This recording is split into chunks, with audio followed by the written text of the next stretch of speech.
Hello grade 10.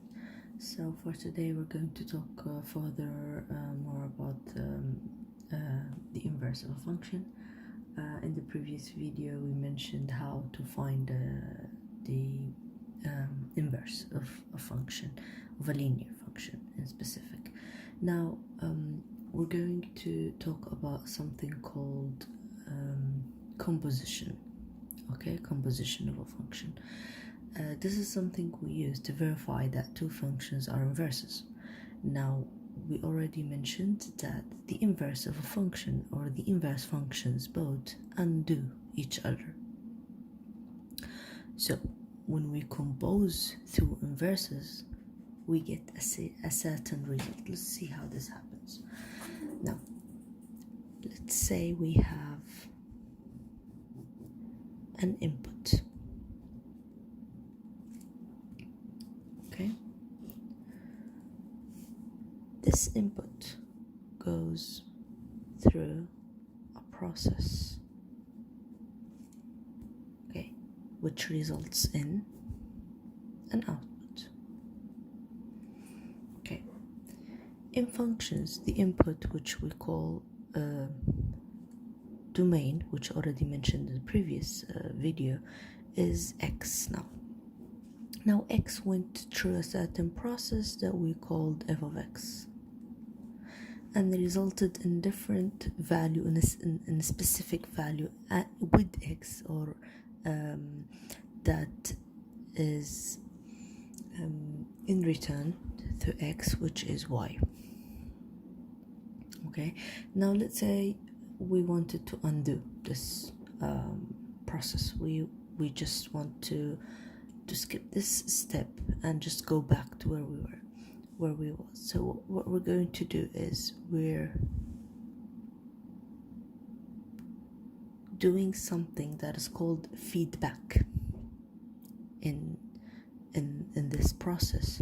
Now when we're feeding back, that means we're going through another process, but using the output of the first process. The output of the first process, which is y, is going to be the input of this second process. Now, the second process is going to undo the first one, which we called it f inverse of x. F inverse of x is going to give us the output of the input that we already put at the beginning, which is here, x. So when we compose two inverses, it gives us a result of x, which means this is just an explanation of it, but how can we write it? Mathematically, it's written as f of f inverse of x is equal to f inverse of f of x, which is equal to x, which is the original input. Let's have an example.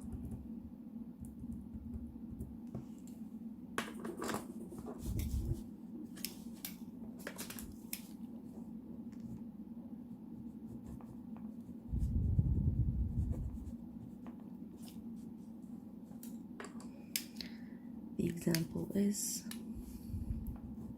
f of x is equal to 3x, and g of x, which represents f inverse of x, is equal to 1 over 3x. Okay, let's read the question. The question says, determine by composition if the functions are inverses functions. Now this is usually how the question comes. I give you two functions.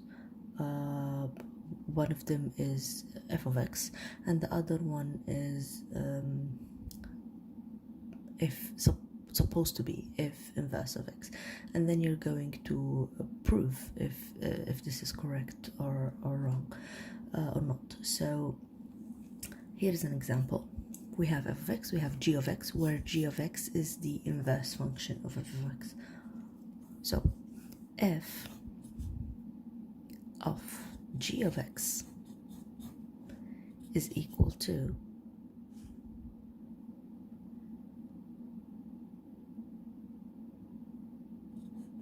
3 here. That's x. Okay, that's how we're going to write it at the beginning. Why? Because here, instead of having x, we're going to have g of x. So here, instead of having x here, we're going to put g of x.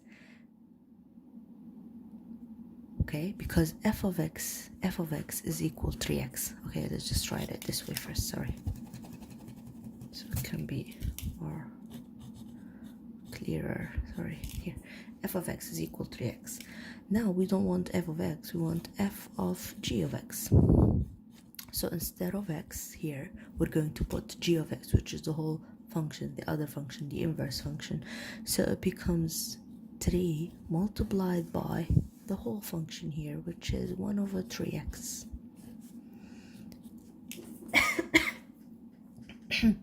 Now what does this equal to? We have 3, we have 1 over 3x. This multiplied by this gives us x. When the result is the original input, which is x, that means it is correct. These two functions are inverses. Okay, let's do it the other way around. G of x is equal to 1 over 3x. What about g of f of x? It's equal to 1 over 3. Instead of x, now here, instead of x, we're having f of x. Which f of x here is 3x. So instead of x, we're going to replace it by 3 of x. And here we'll be having x again. Now we proved they are inverses. Okay, let's have another example.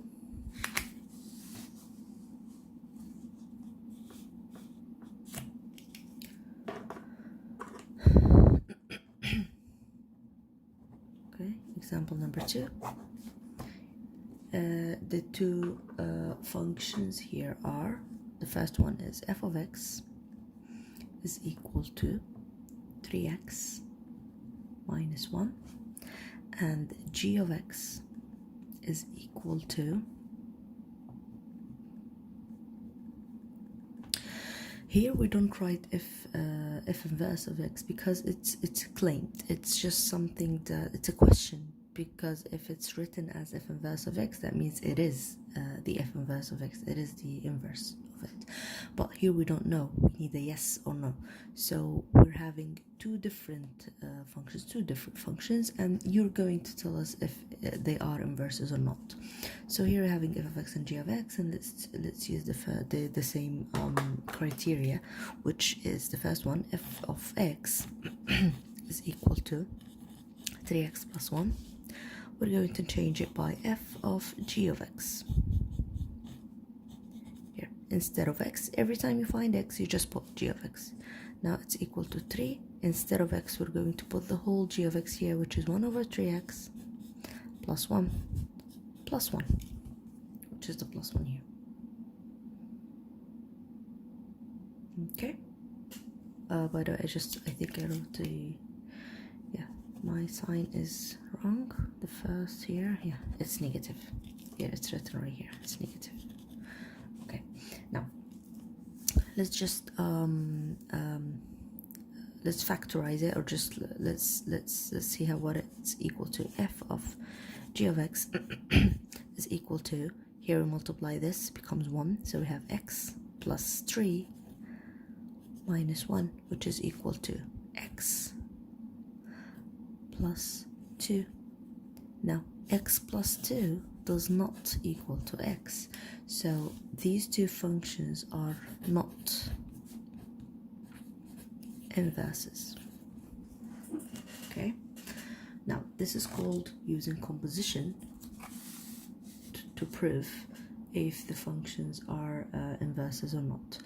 Now I'm going to put two different assignments.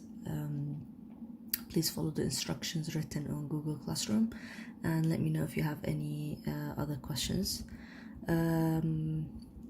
tomorrow we'll be having a new lesson which is modeling these functions with their inverses and see how they look like on graphs.